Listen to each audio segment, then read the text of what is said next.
பார்த்தீங்களா, என் பேரனையும் ஹீரோ ஆகிட்டேன்னு பெருமையாக வந்திருக்கிற கஸ்தூர் ராஜா அவர்களுக்கு வணக்கம். அவருடைய குடும்பத்தார் அனைவருக்கும் என்னுடைய வாழ்த்துக்கள். பவிஷ் ரொம்ப அழகாக பண்ணியிருக்கீங்கம்மா, ரொம்ப நல்லாயிருக்கு, ரொம்ப ஸ்மார்ட்டாக இருக்கீங்க.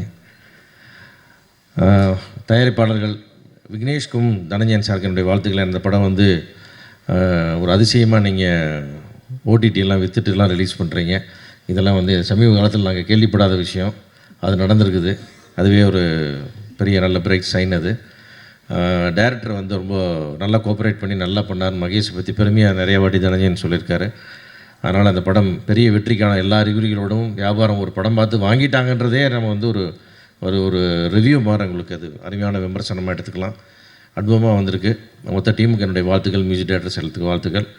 அதே மாதிரி ஹீரோ பவிஷ்க்கு வந்து என்னுடைய வாழ்த்துக்களும் ஒரு வேண்டுகோளும், நீங்களாவது வந்து தயாரிப்பாளர்களை காப்பாற்றக்கூடிய ஒரு நடிகனாக நீங்கள் மாறணும். ஷேரில் படம் பண்ணுங்கள், தயாரிப்பாளரோட புரிந்துணர்வோட படம் பண்ணுங்கள். என் குடும்பத்தில் இருக்கிற எல்லோரும் சினிமாவை கரைச்சி குடிச்சு பிஹெச்டி வாங்கினவங்க எல்லாருமே, தாத்தாலிருந்து பாட்டியிலிருந்து அவ்வளோ பேருக்கு எல்லாமே தெரியும். அதனால் முறைப்படி திட்டமிட்டு நல்ல ஒரு ப்ரொடியூசர்ஸ் கோஆப்ரேட் பண்ணுற நடிகனாக நீங்கள் வளர்ந்து சினிமாவில் பெரிய ஒரு இடத்தை சாதிக்கணும்னு என்னுடைய வேண்டுகோளை வச்சுக்கிறேன். இந்த படம் மொத்த டீமுக்கு என்னுடைய வாழ்த்துக்கள். நன்றி, வணக்கம். தனஞ்சயன் அவர்களுக்கும் டபுள்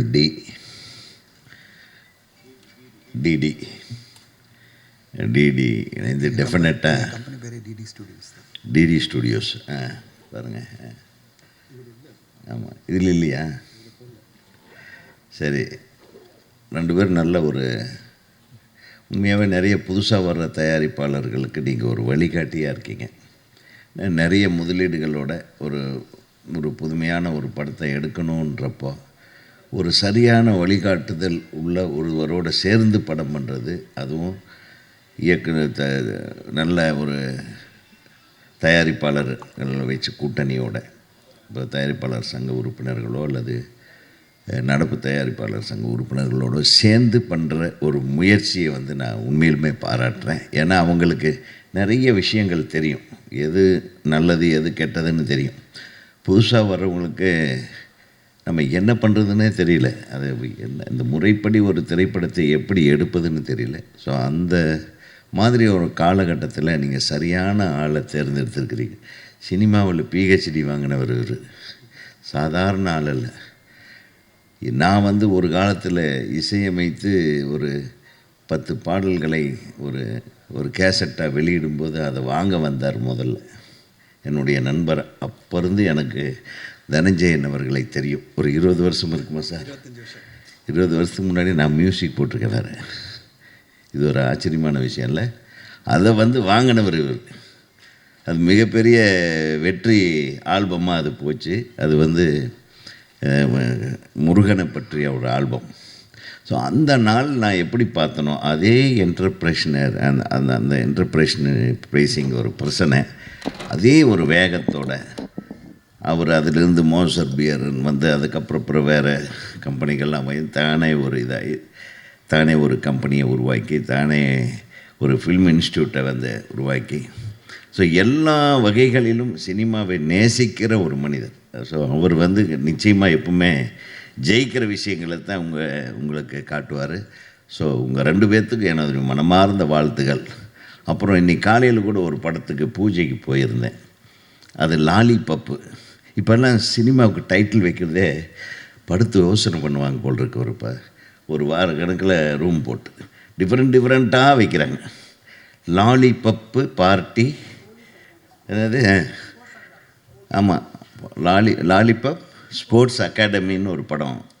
அது ஓப்பனிங் போயிட்டு இந்த மாதிரி தான் வாயிலேயே நுழையாமல் ரொம்ப நேரம். ஆமாம், அது வித்தியாசமாக வைக்கிறாங்க இப்போ. ஸோ இந்த டைட்டில்னு லவ்வோ லவ், லொல்லுன்ற மாதிரி. ஆனால் படத்தை ட்ரெய்லரை பார்த்த உடனே மிரண்ட, யாரா இந்த பையன் இந்த கலக்குறானே ரொம்ப. அதை பார்த்தா அது தேனி மாவட்டத்திலேருந்து புறப்பட்டு வந்த ஒரு சிங்கத்தோட பேரை, மல்லிகாபுரத்து சிங்கத்து பேரன் அப்படின்னு. ஏன்னா அவர் எனக்கு மிக நெருங்கிய நண்பர். அவர் எங்கள் குடும்பத்தோட ரொம்ப ரொம்ப பழக்கமானவர் கஸ்தூரி ராஜா அவர்கள். அவரும் என் பிரதர்லாம் ரொம்ப க்ளோஸ் ஃப்ரெண்ட்ஸு. அங்கேருந்து வந்து ஒரு பெரிய சாம்ராஜ்யத்தையே உருவாக்கியிருக்கிற கஸ்தூரி ராஜாவுக்கு எனது மனமார்ந்த வாழ்த்துக்களை தெரிவித்தேன். ஏன்னா சினிமா இண்டஸ்ட்ரியில் யார் வேணாலும் வரலாம், ஆனால் தான் எவ்வளவு செலவு பண்ணி தானே சொந்த படங்களை எடுத்து கஷ்டப்பட்டு ஒரு பிள்ளையை உருவாக்கி, ஒரு பிள்ளைய டைரக்டர் ஆக்கி, ஒரு பிள்ளைய ஹீரோவாக்கி, அந்த கஷ்டங்களெல்லாம் வந்து அவருக்கு தான் தெரியும். அது வெற்றிகள் வந்து நம்மளை வேறு மாதிரி காட்டுமே தவிர, அவர் பட்ட வழிகள் வந்து அவருக்கு இன்றைக்கி அதெல்லாம் அறுவடை ஆகிட்டுருக்கு. பேரன் கூட இவ்வளவு அழகாக இவ்வளவு அற்புதமாக நடிப்பான்னு நான் எதிர்பார்க்கல. நான் ஃபஸ்ட் டைம் பார்க்குற ஒரு முகத்தை. Wish you all the best கண்ணே. ஒரு மிகச்சிறந்த இன்றைக்கி இந்த தலைமுறைக்கு என்ன தேவையோ அந்த மாதிரி ஒரு ஜாலியான ஒரு ஃபீஸ்ட்டு. அதில் உங்கள் பெரியப்பாவும் உங்கள் பெரிய மாமாவும் நடிச்சிருக்காரு. அவரும் அருமையாக நடிச்சிருக்காரு, மிக பிரமாதமாக நடிச்சிருக்காரு செல்வராகவன். ஹீரோயின் எல்லோரும் சொல்கிற மாதிரி ரொம்ப நல்லா பண்ணியிருக்காங்க. Wish you all the great success. நம்ம டைரக்டர் வாழ்த்துக்கள். ஏன்னா ஒரு டைரக்டருக்கு முதல் படத்துலேயே நல்ல பேர் வர்றதுங்கிறது. எப்போ பார்த்தாலும் எங்கள் சங்கத்தில் டைரக்டர்களை பற்றி பிரச்சனையான ப்ராப்ளம், அந்த ப்ராப்ளம் இருந்தாலும் வரமாட்டேன்றான். இந்த ப்ரொடியூசர் தயாரிப்பாளர் சங்கத்திலேருந்து லெட்டர் அனுப்பிட்டே இருப்பாங்க. உடனே ஏயா டைரக்டர் நம்ம யூனியன் மெம்பரா அப்படின்னு கேட்போம். நாங்கள் தப்பிக்கிறதுக்கு யூனியன் மெம்பர் இல்லைன்னு அப்படின்னு இந்த பக்கமே வராதிங்கன்னு. ஸோ இப்போ தான் எல்லோரும் யூனியன் மெம்பராக இருந்தால் மட்டும்தான் அவங்கள தற்காத்துக்க முடியுன்ற ஒரு விஷயத்தை வந்து செல்வமணி அவர்கள் கொண்டாந்ததுனால இப்போ எல்லாம் சினிமா வந்து ஒரு ஒரு ஒரு ஒரு வரைமுறைக்குள்ளே கொண்டு வரணுன்ற ஒரு கட்டாயத்துக்கு வந்திருக்கிறோம். ஏன்னா நம்ம தயாரிப்பு செலவுக்கு ஏற்ப வருமானம் ஒரு படத்துக்கு ஒரு வியாபாரம் இருக்குதான்றது யாராலையும் கணிக்க முடியல. ஸோ அதை கணிக்கிறதுக்குண்டான ஒரு மெஷர்மெண்ட்டை தான் இப்போது பெப்சியும் தயாரிப்பாளர் சங்கமும் நடப்பு தயாரிப்பாளர் சங்கமும் முன்னெடுத்திருக்கு. ஸோ யார் சினிமா எடுக்க வந்தாலும் கொஞ்சம் கான்டாக்ட் பண்ணி யார் கூட சேர்ந்து பண்ணுறதுன்றதை முதல்ல முடிவு பண்ணி உங்களை தற்காத்து கொள்ள வேண்டும் என்று புதிய தயாரிப்பாளர் திரு தினேஷ் அவர்களை ஃபாலோ பண்ணணுன்றதை சொல்லிக்கிறேன். இசையமைப்பாளருக்கும் இந்த திரைப்படத்தில் ஆமாம் அவர் எனக்கு ஃபோன் பண்ணுவார். சார் இந்த ஒரு பையனை அனுப்புகிறேன், அவன் புதுசு, அவனை நான் டைரக்டர் யூனியனில் சேர்த்துக்குங்க சார், நான் லெட்டர் அனுப்புகிறேன் பாரு. அந்த மாதிரி தயாரிப்பு சார், நான் அவங்களுக்கு நம்ம முன்னாடி நிற்போம். அவங்களுக்கு ஒரு பிரச்சனையான அடுத்த நிமிஷமே நான் we will go and attend. அது எல்லாத்துக்குமே பாதுகாப்பு தானே, காசு போடுறவங்களுக்கு. ஆக ஒரு மிகச்சிறந்த என்டர்டெயின்மெண்ட் லவ் ஸ்டோரி. இது பார்த்தா எனக்கே இளமை திரும்புது என்று கூறி இந்த படம் மாபெரும் வெற்றி படமாக அமைய அனைத்து தொழில்நுட்ப கலைஞர்களுக்கும், நடிகர் நடிகைகளுக்கும், தயாரிப்பாளர்களுக்கும், திங்க் மியூசிக் அவர்களுக்கும் எனது மனமார்ந்த வாழ்த்துக்களை தெரிவித்து கொண்டு, இதுக்கு முன்னால் ஒரு வெற்றி படத்தை பாராட்டை பெற்று அமர்ந்திருக்கும் எனது அன்பு தம்பி திரு இயக்குனர் சசி அவர்களுக்கும் அவர்களுடைய டீமுக்கும் வாழ்த்துக்களை சொல்லி விடைபெறுகிறேன். நன்றி, வணக்கம்.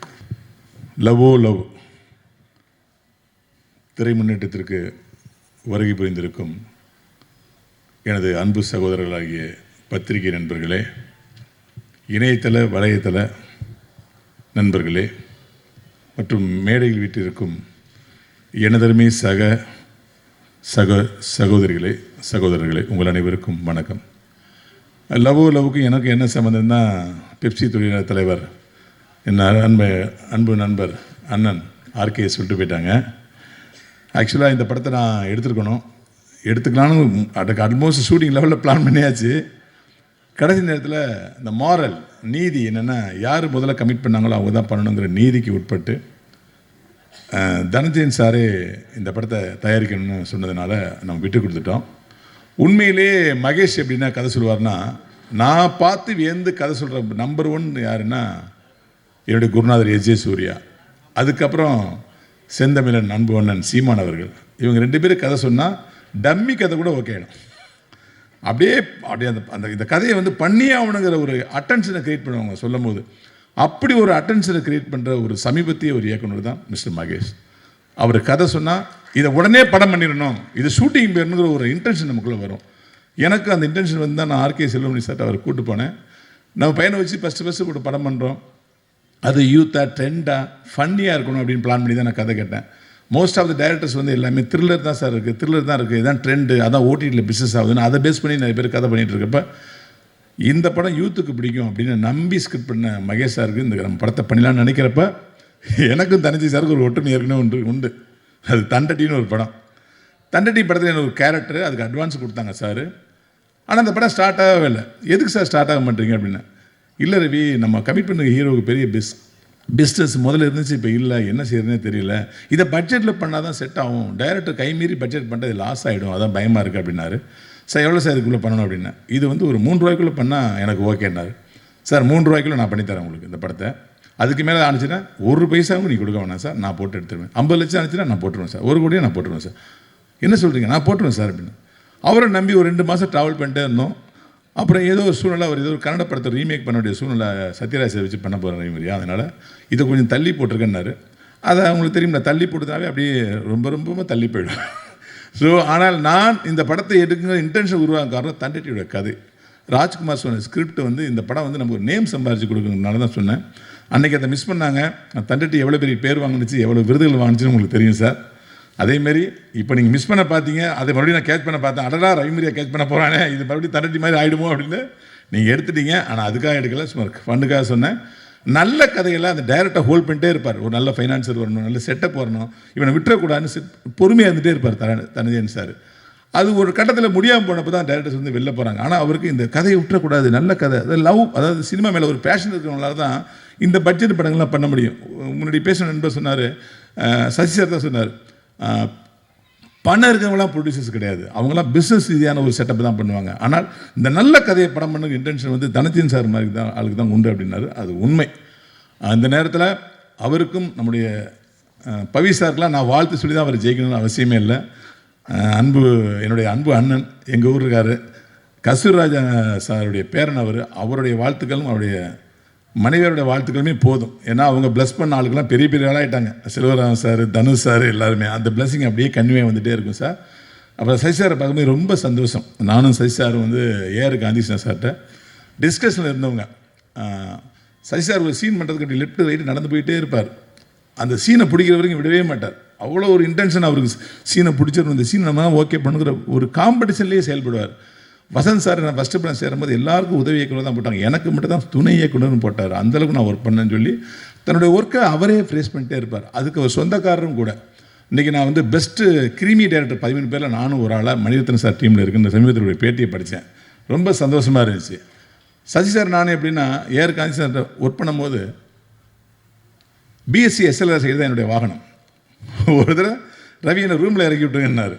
என் சைக்கிளில் தான் பின்னாடி உட்காந்தார் sir.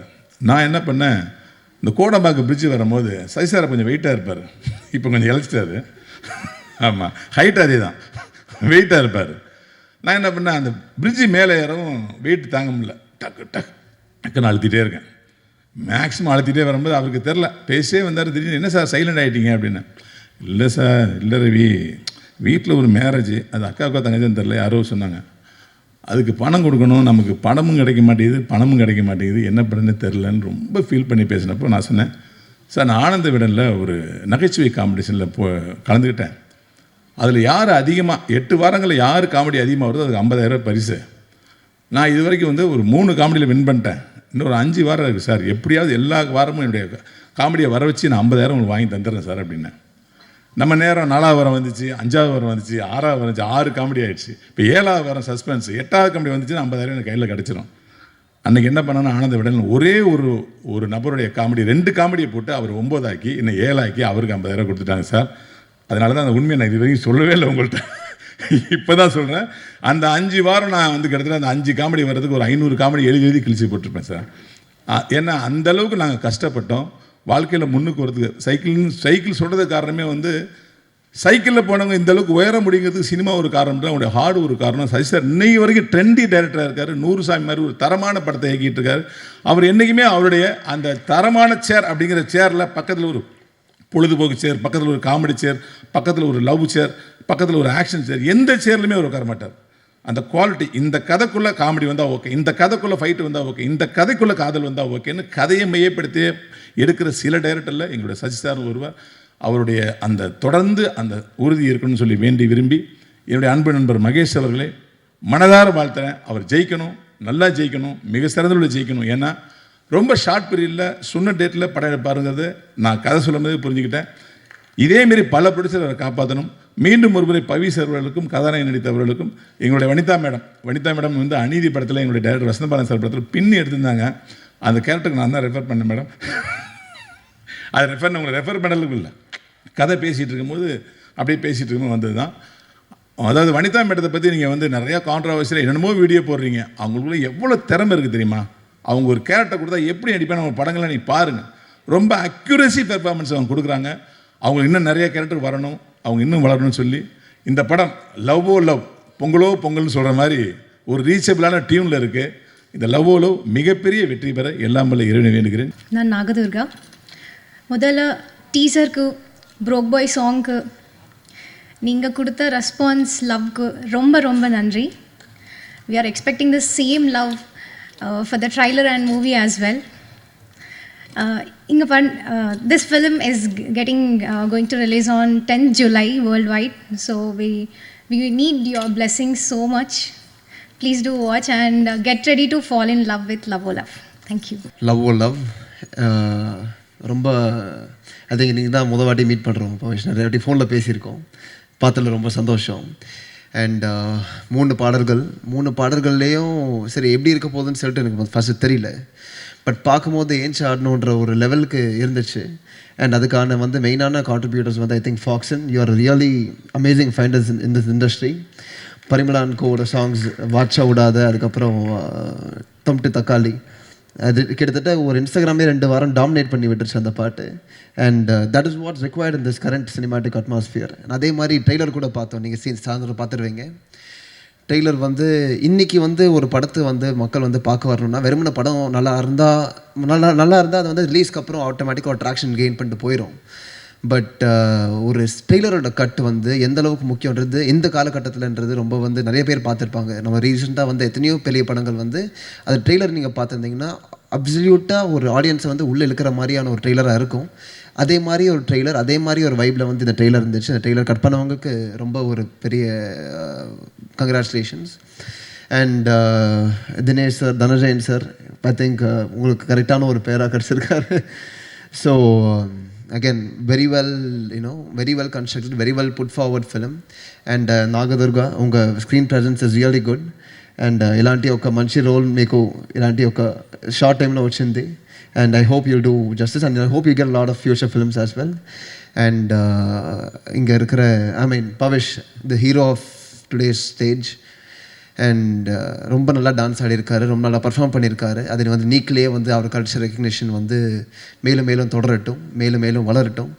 And once again all the very best. And இந்த படத்தை வேலை செஞ்ச எல்லாருக்கும், எல்லா டெக்னீஷியன்ஸ்க்கும், டேரக்டர் மெயினாக சார் நல்லா பண்ணியிருக்கீங்க. டெய்லர் எப்படி இருக்குன்னு கேட்டிங்க, வெளியே ரொம்ப அற்புதமாக வந்திருக்கு. படமும் அதே மாதிரி வரும். And once again congratulations the entire team. வரும் ஜூலை 10 இந்த படத்தை வந்து திரையரங்குகளை பாருங்கள். தேங்க்யூ. இது அவர் கல்ச்சர் ரெக்கக்னிஷன் வந்து மேலும் மேலும் தொடரட்டும், மேலும் மேலும் வளரட்டும். Once again all the very best. And பண்ணியிருக்கீங்க. டெய்லர் எப்படி இருக்குன்னு கேட்டிங்க, வெளியே ரொம்ப அற்புதமாக வந்திருக்கு. படமும் அதே மாதிரி வரும். And once again congratulations the entire team.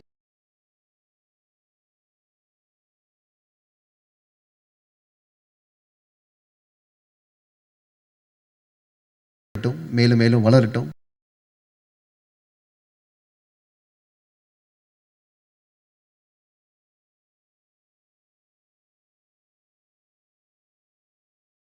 படமும் அதே மாதிரி வரும்.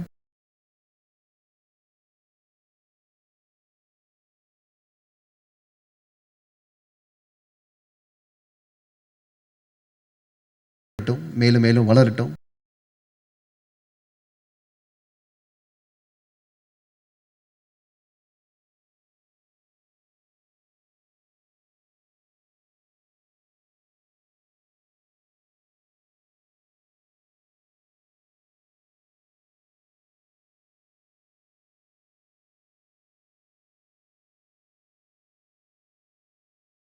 மேலும் மேலும் வளரட்டும்.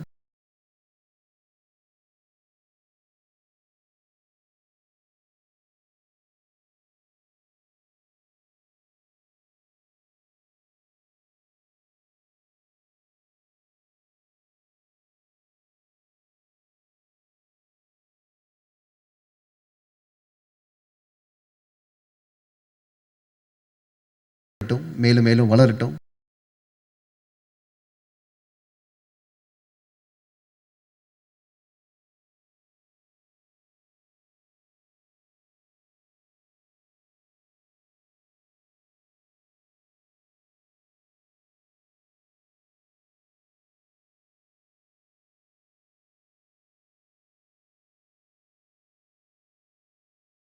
மேலும் மேலும் வளரட்டும்.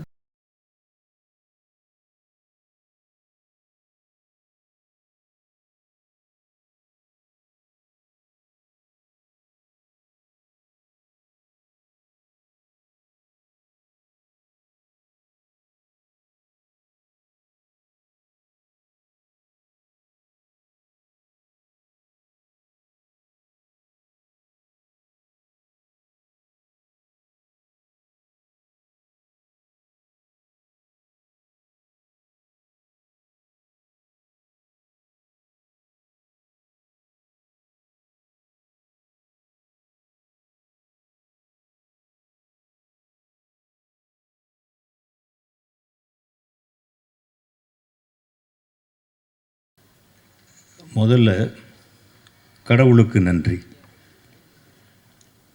யார் அந்த கடவுள்? இந்த முன்னாடி உட்காந்துருக்கிற விஜயலட்சுமி தான் எங்கள் கடவுள். அவங்கக்கிட்ட இருந்து வந்தது தான் இவ்வளவும்.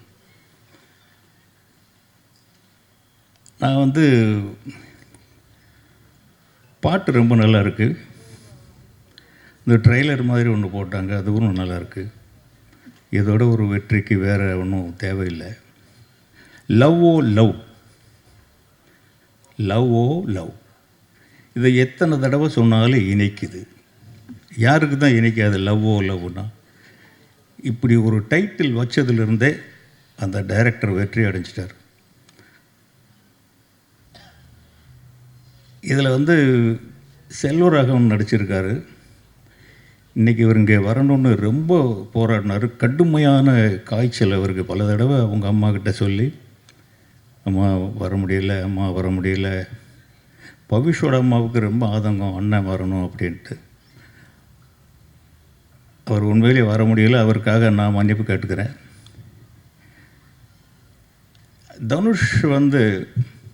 தனுஷுடைய மோல்டு தான் அவர். பவிஷுங்கிறவர் தனுஷுடைய மோல்டு. அவர் தான் உருவாக்கினார், அவர் எல்லாம் பண்ணார். அவரை நான் அறிமுகப்படுத்தினேன். அந்த படம் ஓடிடுச்சு. அடுத்த படமும் நான் ஒரு படம் எடுத்தேன், ட்ரீம்ஸ்னு ஒரு படம். ஏன்னா அறிமுகப்படுத்துறது மட்டுமோ, வாய்ப்பு கிடைக்கிறது மட்டுமோ சினிமா அல்ல. சினிமாவில் நிலைக்க முடியாது. தன்னைத்தானே வளர்த்துக்கணும். தனுஷ் அன்னைக்கு ஒரு நாள் நான் என்ன சொன்னேன், அந்த படம் முடிஞ்சிருச்சு. ஒரே அட்வைஸ் தான், தம்பி, உன் டைரக்டரோ ப்ரொடியூசரோ ஷாட் எடுக்கிறாங்களோ இல்லையோ, அவங்க வர சொல்கிற நேரத்துக்கு நீ போயிடு. அது இன்றைக்கி வரைக்கும் அவர் ஃபாலோ பண்ணுறாரு. நான் அந்த படத்தில் ஏவிஎம்மில் ஒரு இடத்துல சன்ரைஸ் ஷாட் எடுக்க வேண்டியதாக இருந்தது. இப்போ நீ வந்துடுவியா அப்படின்னு. வந்துடுவேன்ப்பா அப்படின்னாரு. வீட்டுக்கு போனோடனே அந்த ப்ரோக்ராம் மாறிடுச்சு. ஒரு 10-11 மணிக்கு மாறிடுச்சு. நான் ப்ரொடக்ஷனில் சொல்லி எல்லாருக்கும் சொல்லிடுங்கன்னு சொல்லிட்டேன். காலையில் வீட்டில் எழுந்து பார்த்தாக்க குழந்தைய காணோம், பவிஷை காணோம். என்னடான்னா, அப்பா இங்கே காலையில் 5 மணிக்கு வர சொன்னாரேன்ட்டு அங்கே கிரவன்லேயே படுத்துக்கிட்டு ஏவிஎம்லேயே இருந்துட்டான். அதுதான் தனுஷ்.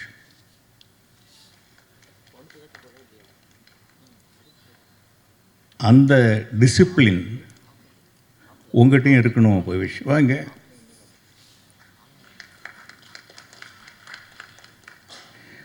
இவர் எங்கள் வீட்டிலையே ஒரு ஸ்பெஷல்.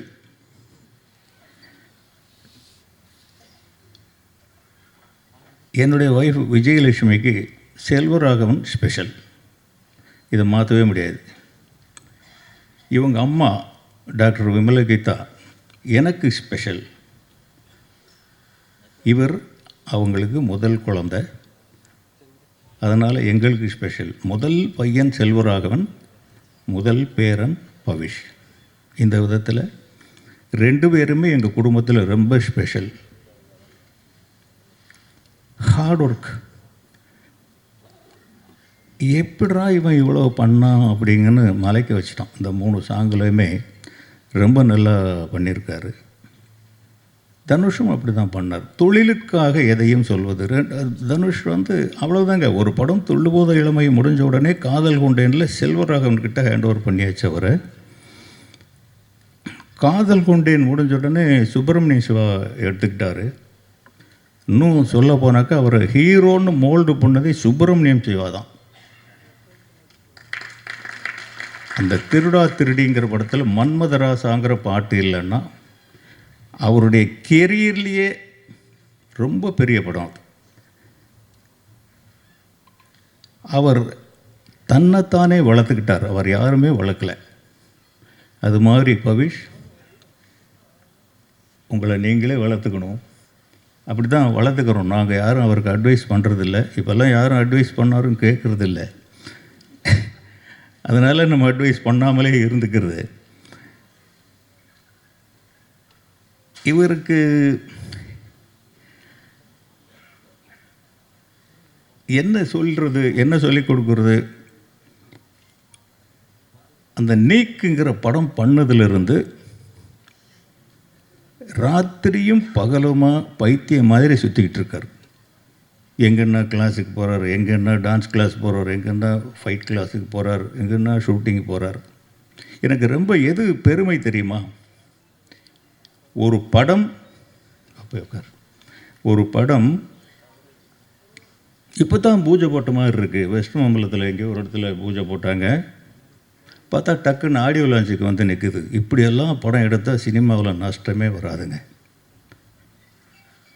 ரெண்டாவது இன்னொரு பெரிய பெருமை எனக்கு என்ன அப்படின்னா, இந்த தயாரிப்பாளர் தனஞ்சயன் சார் 2 பேருமே படம் ஆடியோ லான்ச்சுக்கு வந்ததுக்கப்புறம் பவிஷ் நல்லா கோஆப்ரேட் பண்ணுறாருன்னு சொல்கிறாங்க. இன்றைக்கி அப்படியும் காலங்கள் இல்லை. அந்த அளவுக்கு பவிஷ் நடந்துக்கிறாருன்னு நினைக்கிறேன். இது லைஃப் லாங் தொடரணும். இந்த இயக்குனருக்கு பெரிய வெற்றி கிடைக்கும். மியூசிக் டைரக்டர் ரொம்ப நல்லா பண்ணியிருக்காரு. தயாரிப்பாளருக்கு வெற்றி பெறணும். நிறைய நான் கூட படம் பண்ணுவேங்க. கூப்பிட்டு ஒரு படம் கொடுங்க, நான் கூட பண்ணுவேன். நான் இப்போ நடிச்சிருக்கேன் யூசுப் பாய், ஹபீபி எல்லாம் வெளியில் போனோம். வாங்க யூசுப் பாய், வாங்க யூசுப் பாய்ங்கிறாங்க. கஸ்தூரி ராஜாங்கிற பேர் போயிடும் போல் இருக்குது. நீங்கள் நல்லா வரணும், நல்லா இருக்கணும், எல்லாருக்கும் இன்றைக்கே லாபம் கிடைச்சிருச்சுன்னு சொல்கிறாங்க. அப்படிங்கிற மாதிரி இருக்கும் போல் இருக்குது. கிடைச்சிச்சா என்னன்னு சொல்ல முடியாது. இருந்தால் கூட எல்லா வியாபாரங்களும் பண்ணிட்டீங்கன்னு சொல்கிறாங்க. அதுவே ரொம்ப பெரிய ஆரோக்கியமான ஒரு சினிமா நீங்கள் எடுத்திருக்கீங்க. நீங்கள் வெற்றி பெறணும். கஸ்தூரி ராஜா சொன்னார் இல்லைங்களா? கஸ்தூரி ராஜா வந்து 40 வருஷமாக டைரக்ட் பண்ணி கஸ்தூரி ராஜாங்கிற பேரை நிலைநிறுத்த 40 வருஷம் ஆச்சு. ஆனால் அபிபியில் நடிச்சோடனே யூசுஃபுங்கிற பேர் தானே வந்துடுது. அது மாதிரி நான் தான் ரோஜா இன்ட்ரடியூஸ் பண்ணுங்கிற நிலவு போயிட்டு இப்போ ரோஜாவின் ராஜான்னு அடையாளப்படுத்த வேண்டி நடிகர்களுக்கு அதுதான் வந்து குள்ளமணியாக இருந்தாலும் அவங்களுக்கு இருக்கிற இமேஜ் இருக்குல்லையா, அது நடிகர்களுக்கு உண்டான அது. இந்த லவ் திரைப்படத்தை இசை வெளியீட்டுக்கு வருகை தந்துள்ள பத்திரிகையாளர்கள், மேடையில் வந்திருக்கின்ற தமிழ் திரைப்பட தயாரிப்பு சங்க செயலாளர் கதிரேசன், துணைத் தலைவர் கமலக்கண்ணன், அதுபோன்ற வாழ்த்து சென்ற சிவா சார், லலித் மாஸ்டர், இந்த திரைப்படத்தில் பணியாற்றிருக்கின்ற அனைத்து தொழில்நுட்ப கலைஞர்கள், இயக்குனர் உட்பட, அதுபோல என்னுடைய நண்பர்கள் சகோதரர் உதயகுமார், சசி, ரவி மரியா, தாத்தா கஸ்தூரி ராஜா, அனைவருக்கும் என்னுடைய வாழ்த்துக்கள். ஏன்னா நான் இது ஏன் சொல்கிறேன்னா, நான் வந்து அந்த கேசட் ரிலீஸ் பண்ணும்போதே தாத்தா கூப்பிடுன்னு வந்து பவிஷ் சொன்னார். தாத்தாங்கிறத கஸ்தூராஜா விரும்ப மாட்டார்னு நினச்சிட்டு எப்போ தாத்தா விடுப்பா அது சொல்லாதான்னு நினச்சேன். ஆனால் கஸ்தூராஜா மேடையிலே நான் தாத்தா தான் பேரனை பக்கத்தில் நிற்க வச்சுட்டதால் நான் அதனால தான் உங்களை தாத்தான்னு சொன்னேன். வருத்தப்படாதீங்க கஸ்தூராஜா. ஏன்னா கஸ்தூராஜா சார் வந்து எங்களுடைய நெருங்கிய நண்பர். அவருடைய வெற்றி தோல்வி அது எல்லாத்தையும் கடந்து வந்த பாதைகளில் நாங்களும் இணைஞ்சு பயணிச்சிருக்கோம். உண்மையே வந்து ஒரு சாதனை தான். தான் இயக்குனராகி தன் மகனை என்னை இயக்குனராக்கி மகனை ஹீரோவாக்கி பேரனை வந்து கொண்டு வந்துட்டுருக்கோம்னா அது உண்மையிலே அது ஒரு வரப்பிரசாதம். ஆனால் அவரோட டெக்னிக் தெரிஞ்சிடுச்சு. கடவுள்னு சொல்லிட்டு என்ன திருவிளையாடன்னு பண்ணிக்கலான்னு. உண்மையில் இந்த லவ் வந்து மற்ற திரைப்படத்துக்கு இசை வெளியிட்டு வர்றதுக்கும் இதுக்கும் வந்து பெரிய வித்தியாசம் இருக்குது. நான் வந்து ஆக்சுவலாக இப்போ ரவிமரியா வந்திருக்காரு. ரவிமரியாவோட பையனை ஹீரோ வச்சு நான் ஒரு படம் ப்ரொடியூஸ் பண்ணுறதுன்னு வந்து ஒரு 100 கதை கேட்டேன். நான் 100 கதை கேட்டு அப்போது மகேஷ் வந்து ரவிமரியா என்கிட்ட கூப்பிட்டு வந்தார். இந்த கதையை கேட்டவுடனே எனக்கு ரொம்ப அந்த 100 கதையில் இந்த கதை பெஸ்ட்டாக எனக்கு தோணுச்சு. அது என்னென்னா, அந்த மௌன கீதங்களில் வந்து பாக்கியராஜ் சாரையும் தங்கைக்கு ஒரு கீதத்தில் டி ராஜேந்திரனையும் அது மிக்ஸ் பண்ண மாதிரியான ஒரு கதை வந்து எக்ஸ்ட்ராலண்ட்டாக இருந்தது. ரவி இந்த கதையை நம்ம பண்ணலாம் அப்படின்னா அவரோட பையனுக்காக அவரை ஹீரோ வச்சு பண்ணுறதை நாங்கள் முடிவு பண்ணி அந்த ப்ராஜெக்ட் பண்ணலான்னு. அப்புறம் மெதுவாக வந்து மகேஷ் சொன்னார், சார் இந்த கதையை நான் வந்து தனஞ்சயன்ட்ட சொல்லியிருக்கேன், அவர்கிட்ட அட்வான்ஸ் வாங்கியிருக்கேன், ஆனால் ஒரு 6 மாதமாக அப்படியே இருக்குது சார், பண்ணுறாரா இல்லைன்னு தெரிலன்னு.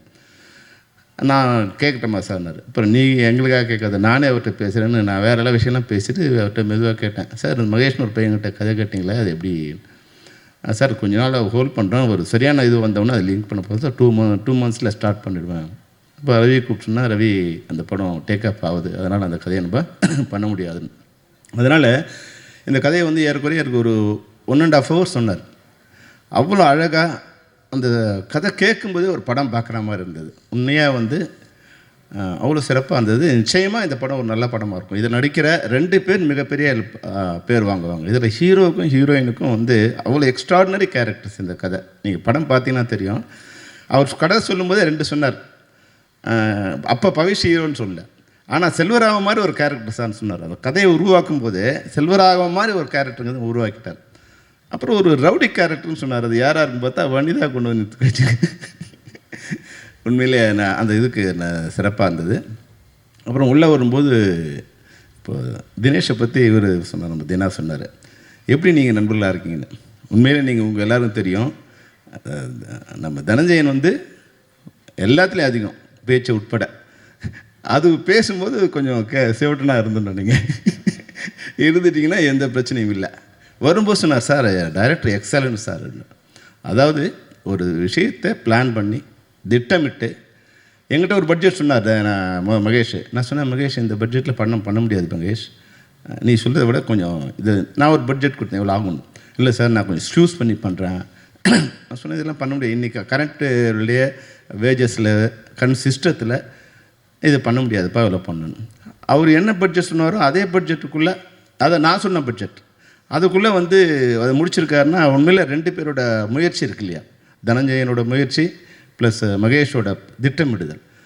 அப்போ உள்ளே வரும்போது ஒரு விஷயம் சொன்னார் நம்ம தனஞ்சயன். அதாவது வந்து தனஞ்சயன் வாயால் ஒரு டைரக்டரை வந்து பிளான் பண்ணுறதுல எக்ஸலண்ட்னு சொல்கிறது ரொம்ப கஷ்டம் மகேஷ், உண்மையாக வந்து நீங்கள் வந்து வேறு கிரேட் சார், இந்த டைரக்டர் ரொம்ப கிரேட் சார். என்னென்ன நைட்டில் போகுது அப்படின்னா 6 மணிக்குள்ளே என்ன எடுக்கணும், இந்த மிக செலவான விஷயங்களில் இப்போ ஸ்டடிக்காமோ கிம்பலோ இல்லை ரிச் மாடல்ஸ் இவங்களாம் வந்து அதிகமான செலவு வருதுன்னா முடிஞ்ச வரைக்கும் அவங்கள 5-6 மணிக்குள்ளே முடிச்சுட்டு அப்புறமா மீதி விஷயங்களை எடுக்கிறது. இது மாதிரி செலவு ஐட்டங்களை முதல்ல பண்ணுறது, அந்த பட்ஜெட்டுக்குள்ளே பண்ணுறது.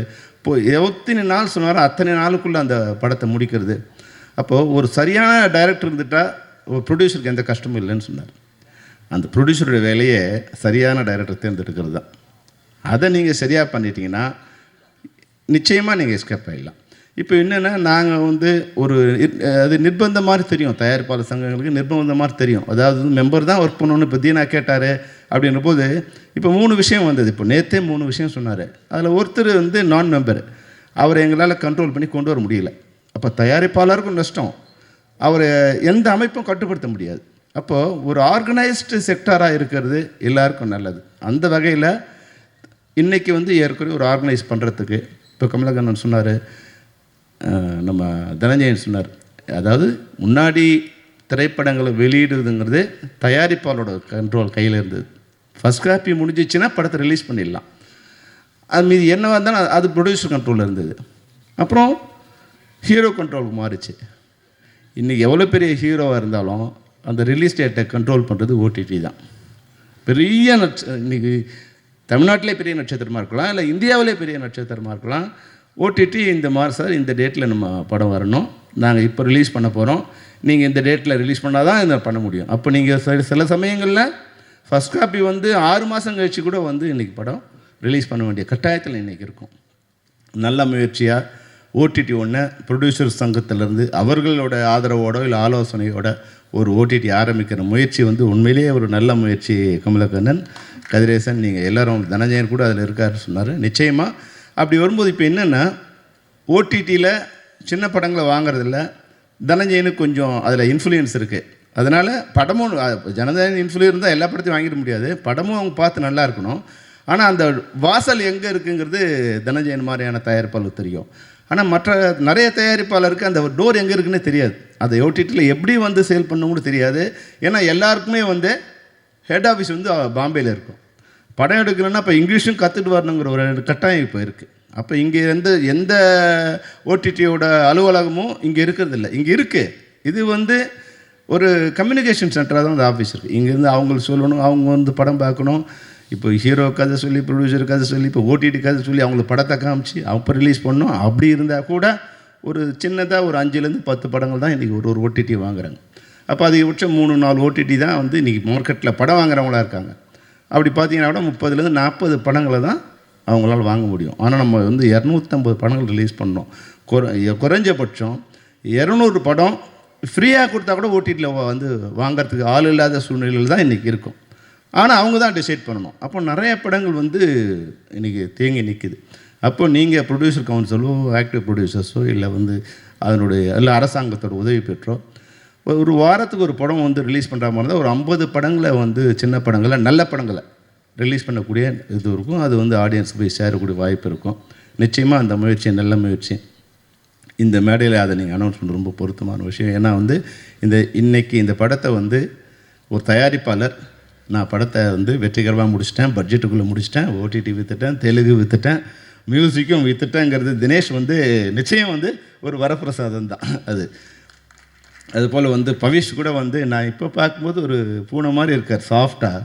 ஆனால் அது உங்களுடைய ப்ரெசன்ஸ் வந்து ஸ்க்ரீனில் ரொம்ப அழகாக இருக்குது. அந்த ஜெய்ஜாண்டிக்காக இருக்குது, ரொம்ப வந்து ஒரு ஒரு ஒரு ஹீரோஸ் கேரக்டர் அதில் இருக்குது. ஆனால் ஒரு சின்ன விஷயம் என்னென்னா கொஞ்சம் கான்ஷியஸ் இடங்கள் இருக்குது, பாடி லாங்குவேஜ் இருக்குது. அது உள்ளே வந்து நீங்கள் படம் பாருங்கள், துள்ளுவத இளமை பாருங்கள், உங்களை விட 100 மடங்கு கம்மியாக இருப்பார் வந்து தனுஷ். ஆனால் அந்த கான்ஃபிடென்ஸ் வந்து 1000 மடங்கு அதிகமாக இருக்கும். அது ரஜினிகாந்த் சாருக்கு என்ன கான்ஃபிடன்ஸ் இருக்கும், அந்த கான்ஃபிடன்ஸ் ஃபஸ்ட் படத்துலேயே வந்து அந்த இது இருக்கும். ஆனால் அவர் பாடி வேறு மாதிரி இருக்கும். உங்கள் பாடி எல்லாம் ரொம்ப அழகாக இருக்குது. சில இடங்களில் வந்து அந்த இது கான்ஷியஸ்னஸ் இருக்குது. அதாவது பாடியில் நடிக்கிறீங்க, ஆடுறீங்க, மைண்டு வந்து ஒரு சின்ன கான்ஷியஸ் இருக்குது. அது வந்து ஸ்க்ரீனில் வரும்போது, க்ளோஸ்அப்ஸில் வரும்போது அது ஸ்க்ரீனில் பெருசாக தெரியும். ஆனாலும் வந்து பியூட்டிஃபுல்லாக இருக்கீங்க. அந்த ஸ்காங்கில் நீங்கள் உங்களோட ஆட்டம் வந்து பார்க்கும்போது ஒரு உண்மையில் தனுஷ் சாரை, இப்போ இருக்கிற தனுஷ் சாரை பார்க்குற மாதிரி இருக்குது. உண்மையில் உங்கள் தாத்தா சொன்ன மாதிரி நான் கூட இப்போ தனுஷை மீட் பண்ணேன். இவ்வளோ உயரத்துக்கு வந்த பிறகு கூட சினிமாவை தவிர வேறு எதுவுமே அவர் வீட்டுக்கு போனால் அது ஒரு கோயில் மாதிரி இருக்குது. கோயில் அந்த இது வந்து மந்திரம் ஓதுற மாதிரி ஓதிக்கிட்டே இருக்குது. அங்கே உட்காந்துருக்காரு. அவருக்கு சினிமாவை தவிர வேறு யாருமே அங்கே இல்லை. சினிமா பேசுனா சினிமாவை தவிர வேறு எதுவும் பேசுகிறதில்ல அப்படிங்கிற மாதிரி அந்த ஒரு தவ வாழ்க்கை மாதிரி இவங்க தனுஷ் இருக்கார். அதுபோல் நீங்களும் இருக்கணும். உங்களை நிறைய பேர் சொன்னாங்க, இப்போது நடிகர்கள் வந்து முன்னாடி மக்களோட நெருக்கமாக இருந்தாங்க. அப்போ மக்களுக்கு அவங்க மேலே ஒரு அன்பு இருந்தது. நம்ம அந்த படங்களை பார்த்தாங்க. இப்போது நடிகர்கள் வந்து ஒரு வட்டம் போட்டுக்கிட்டாங்க, ஒரு பவுன்சஸ் வச்சு வட்டம் போட்டுக்கிட்டாங்க. முதல்ல ஆடியன்ஸுக்கிட்டேருந்து ஒரு வட்டம் போட்டுக்கிட்டாங்க, அப்புறம் டெக்னீஷியன்ஸ் டைரக்டர்கிட்டேருந்தே ஒரு வட்டம் போட்டுக்கிட்டாங்க. அவங்க வந்து அந்த பவுன்சஸ் நடுவிலே இருப்பாங்க. இப்போ ப்ரொடியூசர்கிட்டேருந்து கூட ஒரு வட்டம் போட்டுக்கிட்டாங்க ஹீரோஸ். அவங்கள ப்ரொடியூசருக்கு பார்க்கணுன்னா கூட இந்த பவுன்சரை தாண்டி போக வேண்டியிருக்கு. அப்போ ஆட்டோமேட்டிக்காக என்ன ஆகிறாங்கன்னா அவங்க வந்து மக்கள்கிட்ட விலகி போகிறாங்க, டெக்னீஷியனுக்கு விலகி போகிறாங்க.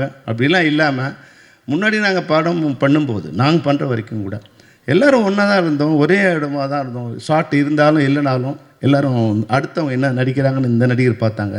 இப்போ எல்லோரும் வந்து என் ஷார்ட் இருக்கா, ரெடியா, வரலாம், முடிஞ்சிடுச்சா, போகலான்னா உங்கள் கவுண்டர் என்ன ஆக்ட் பண்ணுறாங்கன்னு நிறைய பேருக்கு தெரியாது. அப்போது ஒரே ஒரு விஷயம் சொல்கிறேன். அந்த சிவாஜி சார் வச்சு ஜல்லிக்கட்டு படம் மணிவண்ணன் சார் டைரக்ட் பண்ணிட்டான். அதில் நான் வந்து உதவி இயக்குனர். அப்போது வந்து ஒரு ஷார்ட் முடிஞ்சிடுச்சு. அதில் மாஸ்டர் ஷார்ட்லாம் முதல்ல எடுத்துட்டார் மணிவண்ணன் சார். அதில் அப்புறம் வந்து சிவாஜி சாரோட க்ளோஸ்அப்லாம் எடுத்துட்டார். அப்போது டைரக்டர் சொன்னார், சார் முடிஞ்சிச்சிங்க போகலான்னு.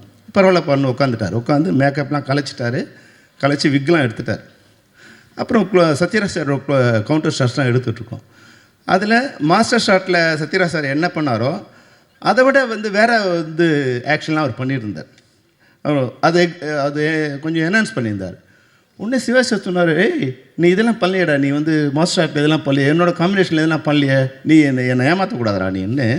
மறுபடியும் மேக்கப் போட்டார், மறுபடியும் விற்க வச்சுட்டு இதுக்கு மணிவண்ணன் இதுக்கு எனக்கு கவுண்டர் கொடுன்னார். அப்போது அதுக்கு ஈக்குவலான கவுண்டரை நான் நடிக்கணும்னு. அப்போது திரைப்படங்கிறது வந்து நாம் நடிக்கிறது மட்டும் இல்லை, எதிராளி என்ன நடிக்கிறாரோ அதை ஓவர்டேக் பண்ணால் தான் நம்ம நடிகனாக இருக்க முடியுங்கிறது சிவாஜி சாருக்கு. ஜல்லிக்கட்டுங்கிறது வந்து அவருக்கு ஹீரோலாம் முடிஞ்சு அப்புறமா வந்து 200 படமோ 250 படமோ 300 படமோ. ஆனால் அந்த படத்தில் கூட அந்த மொத்த சீன்லேயும் என்ன நடிக்குது என்ன நடக்குது தான் எப்படி நடிக்கணுங்கிறதோடு இருந்தால் தான் இன்றைக்கி வரைக்கும் நடிக்க திறக்கமாக இருக்கார். அதனால் வர இன்றைக்கி உங்களை மாதிரி இளைஞர்கள் இப்போ இருக்கிறவங்க, நான் அட்வைஸ் பண்ணுறது இதில் இல்லை, அது அட்வைஸாக எடுத்துக்காதீங்க, ஏன்னா அட்வைஸ் பண்ணால் பிடிக்காதுன்னு தனஞ்சயன் சொன்னார். அது உண்மையை கூட தான். என்னுடைய மகளுக்கே நான் அட்வைஸ் பண்ணுறது இல்லை, நான் அவர் கேட்குறதில்ல, நானும் பண்ணுறதில்லை. அதனால் உங்களுக்கும் நான் பண்ணுறதில்ல. ஆனால் உண்மையான எங்களுடைய கருத்தை நான் வந்து இந்த மேடையில் சொல்கிறது காரணம் என்னென்னா, இதுதான் இப்போது இருக்குது. இந்த தன்மை மாறிடுச்சுன்னா, ஒரு குடும்பமாக சினிமா மாறிச்சுன்னா, இப்போ இன்றைக்கி ஏன் நீங்கள் எல்லோரும் இந்த மேடையில் இருக்கீங்கன்னா, இந்த திரைப்படம் ஒரு குடும்பமாக இருக்குது. திரைப்பட தொழில்நுட்ப கலைஞரும் தயாரிப்பாளரும் எல்லோரும் ஒரு குடும்பமாக இருக்கீங்க. தயாரிப்பாளரும் இன்றைக்கி வந்து படம் உள்ளே வரும்போது sir is the best director, என்ன பிளான் பண்ணாரோ அப்படி எடுத்தாருன்னு வந்து சொல்கிற அளவுக்கு நீங்கள் ஒரு குடும்பமாக இருக்கீங்க. அது எப்படி நடந்ததுன்னா, தயாரிப்பாளர் சொல்கிறத டைரக்டர் கேட்டார், டைரக்டர் சொல்கிறத நீங்களாம் கேட்டீங்க. அதனால தான் இது நடந்தது. யார் சொல்கிறதையும் யாரும் கேட்க மாட்டோம் அப்படின்னு நிலமை வந்தால் டெஃபினட்டாக இண்டஸ்ட்ரியும் யார் பேச்சும் கேட்காம அது இஷ்டத்துக்கு போயிட்டே இருக்கும். அந்த வகையில் இந்த படம் நிச்சயமாக ஒரு நல்ல படம். அது பார்க்கும்போது தெரியும். ஸ்க்ரீனில் வந்து டெஃபினட்டாக மகேஷ் வந்து என்ன கதையை சொன்னாரோ அவ்வளோ அழகாக எடுத்துறாரு. கதை உண்மையிலே எக்ஸ்ட்ராடினரி சப்ஜெக்ட். இது நிச்சயமாக வியாபாரம் ஆனது மட்டும் இல்லை, இது ஒரு வெற்றி படமும் அமையுங்கிறது எனக்கு அந்த சந்தேகமும் இல்லை. இந்த திரைப்படத்தில் நடித்த ஹீரோயின் உட்பட ஹீரோயின் கூட வந்து டெஃபினட்டாக you will get a bright future because it's a fantastic character for your lifetime character. So you will get the bright future. Wish you all the best for everybody. Wish you all the best. Thank you. இந்த audio லான்ச்சினுடைய hero ஃபாக்ஸன், உங்களை பரிமளான்கோ சாங்ஸ்லேயே கவனிச்சிருக்கேன். அந்த படத்தினுடைய songs வந்து எந்த அளவுக்கு பேசப்பட்டது, அந்த படத்துக்கு ஒரு பெரிய ஓப்பனிங் வர்றதுக்கு அந்த பாட்டு எவ்வளோ ஹெல்ப்ஃபுல்லாக இருந்ததுன்னு எனக்கு தெரியும். அதே மாதிரி இந்த படத்துலேயும் எல்லா சாங்ஸும் கேட்சியாக இருக்குது கைஸ். நான் அன்றைக்கி மேடையில் சொன்ன மாதிரி தான், definitely you are going to rock, you are rocking now. Okay, good. அதேமாரி இந்த பாட்டை எல்லாத்தையும், இந்த பாட்டில் இருக்கிற சீக்வன்ஸ் எல்லாத்தையும் நடித்ததில் பவிஷ் உங்கள் எனர்ஜி வந்து ரொம்ப ரொம்ப பிடிச்சிருந்து. எல்லா ஷார்ட்ஸ்லேயும் நல்லா இருக்கீங்க. கண்டிப்பாக இந்த படம் உங்களுக்கு ஒரு ரிமார்க்கபிள் சிக்னிஃபிகண்ட் படமாக இருக்கும், கண்டிப்பாக இருக்கும். Wish you all the best மா. Then the heroine also good looking மா, good look and performance also good, right? All the best. அப்புறம் இந்த படத்தினுடைய ப்ரொடியூசர் தினேஷ் ராஜ் சார், நீங்கள் வெரி லக்கி அப்படின்னு தான் சொல்லுவேன். எப்படின்னா நல்ல ஒரு ஹீரோ கிடச்சிருக்காரு. நீங்கள் ப்ரொடியூஸ் பண்ண படத்தை ப்ரொடியூசராக இருந்து பண்ணுறதுக்கு ரொம்ப முக்கியமான அளவு பிடிச்சிருக்கீங்க. தனஞ்சயன் சார் மாதிரி ஒரு அட்மினிஸ்ட்ரேட்டரை, ஒரு எக்ஸிக்யூட்டரை நான் பார்த்ததே இல்லைங்க, பார்த்ததே கிடையாது. இன்னும் இல்லைன்னு நான் அடித்து சொல்லுவேன். ஒரு சில கம்பெனி இருக்குது, ப்ரொடக்ஷன் கம்பெனி இருக்குது, பட் அவங்கெல்லாம் ரொம்ப பணம் வச்சுருக்குறவங்க. ஆனால் மிடில் லெவல் படம் பண்ணுறதுல ரொம்ப கேர்ஃபுல்லாக இருக்கணும் சார். அதுக்கு தனஞ்சயன் சார் அளவு மாதிரி ஒரு ஆள் கிடைக்கவே மாட்டார் உங்களுக்கு. நான் அதேமாரி மகேஷ் ராஜேந்திரன், நீங்கள் தனஞ்சயன் சார்ட்டு இந்தளவுக்கு ஒரு கரெக்டாக பண்ணி கொடுத்துட்டாருங்க அப்படின்னு பேர் வாங்குறதுங்கிறது அவ்வளோ முக்கியம். ஏன்னா கரெக்டாக இருக்கும் பிளான், தப்பக்கூடாது அவருக்கு. அது அவர்கிட்ட பேர் வாங்கினதுங்கிறது அவ்வளோ பெரிய விஷயம். ஸோ அவர் படத்தை செலக்ட் பண்ணுறதுலேருந்து அதை எக்ஸிக்யூட் பண்ணி அதை பொசிஷனிங் பண்ணி படத்தை ரிலீஸ் பண்ணிட்டு அவர் அங்கேருந்து நவுந்துருவார், அடுத்த படத்துக்கு போயிடுவார் அவர். ஓகே, ஆனால் அது வரைக்குமே உழைப்புன்னு உழைச்சிக்கிட்டே இருப்பார். அந்த படத்துக்கு எடுத்துக்கிட்ட விஷயத்துக்கு அவ்வளோ ஹெல்ப் இருப்பார். அதில் நீங்கள் பேர் வாங்குறதுங்கிறது பெரிய விஷயம். குட். அப்புறம் தனஞ்சயன் சார் மாதிரி ஒரு என்ன சொல்கிறது sir, I am really honour to be a friend sir. Really அவங்க சாருடைய ஆடியோ லான்ச்சில் இன்னொரு படத்தை பாராட்டுறது அப்படிங்கிறது மிகப்பெரிய விஷயம் சார். அது இது இந்த உங்கள் ஃப்ரெண்டாக இருந்தனால நீங்கள் பண்ணலைங்கிறது எனக்கு தெரியும் சார். இந்த மாதிரி